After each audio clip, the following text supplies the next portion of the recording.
Hello, welcome to this week's sport update. This week we have the varsity football game happening this Friday at 7 p.m. going against Centennial. We are hoping for another win on our district record. On Tuesday, October 17th at 6:30, varsity volleyball versus Clovis. On the same day, there is a girls' soccer game happening at 6:30. Last time we went against Clovis, we lost, but this time we hope we try to redeem ourselves. And on that note, varsity boys soccer is going against Clovis and their team at 6:30. Hi, my name's Caden, and this is Caden's Sports Corner.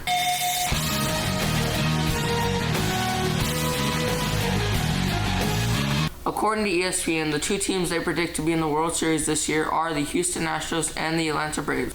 But I believe the two teams representing will be the Texas Rangers and the Atlanta Braves.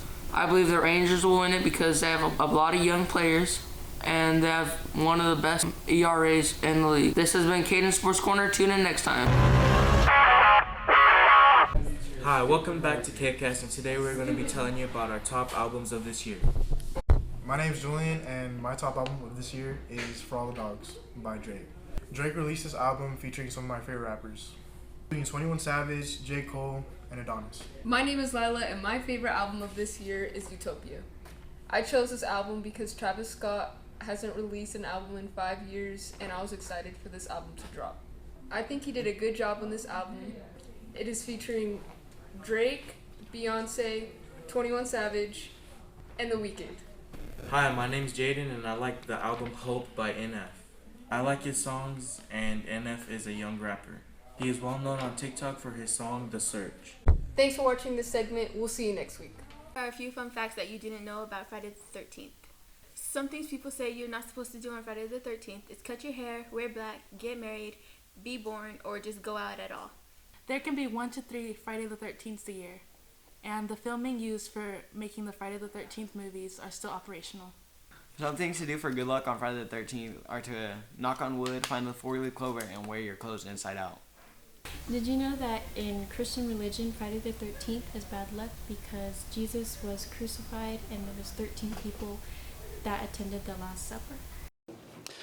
I don't think it's necessarily my experience as a science teacher, just as a teacher in general.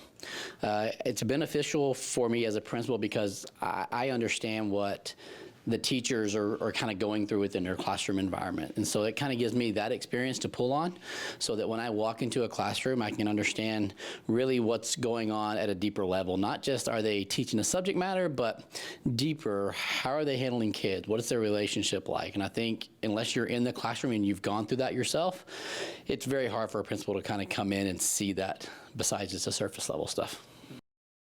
Unique skills, absolutely. I think conflict resolution is probably one of the biggest unique skills that a high school principal learns while on the job, and then also just kind of starts to develop within themselves. And I think being a principal does that because it feels like that's what we're dealing with most of the time is conflict resolution, not only with students, but with teachers and parents and even community members at large. Absolutely. So every day there's different challenges, and I think that's part of the reason why I love this job so much because it's different every day. You wake up, you come. With most jobs, it's 9 to 5. You kind of just punch your ticket and you go. But being a principal is not like that. Matter of fact, education is not like that at all. There are challenges, and so some unique things that we face are dealing with students that are sometimes at their lowest low.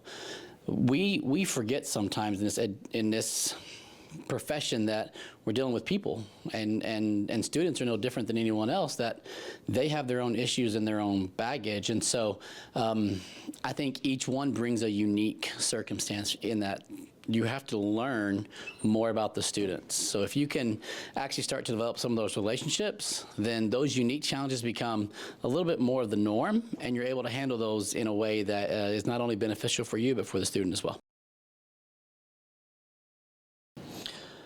So my approach to decision making and problem solving is to really look at the whole picture. Like I said before, I think everybody comes with their own ideas and maybe baggage is the wrong word, but their own luggage really with them. And so if you can take a look at the whole picture, the whole person, then you can actually start to approach whatever problem solving you had holistically. And I think that overall is the goal, to do a holistic approach to any problems that come up. Because inevitably in dealing with problems, we're also dealing with people, because no matter what we decide and how we decide that we're going to solve a problem, it is always going to affect either a student, a teacher, a parent, or the community in some way. So we need to really take a holistic approach.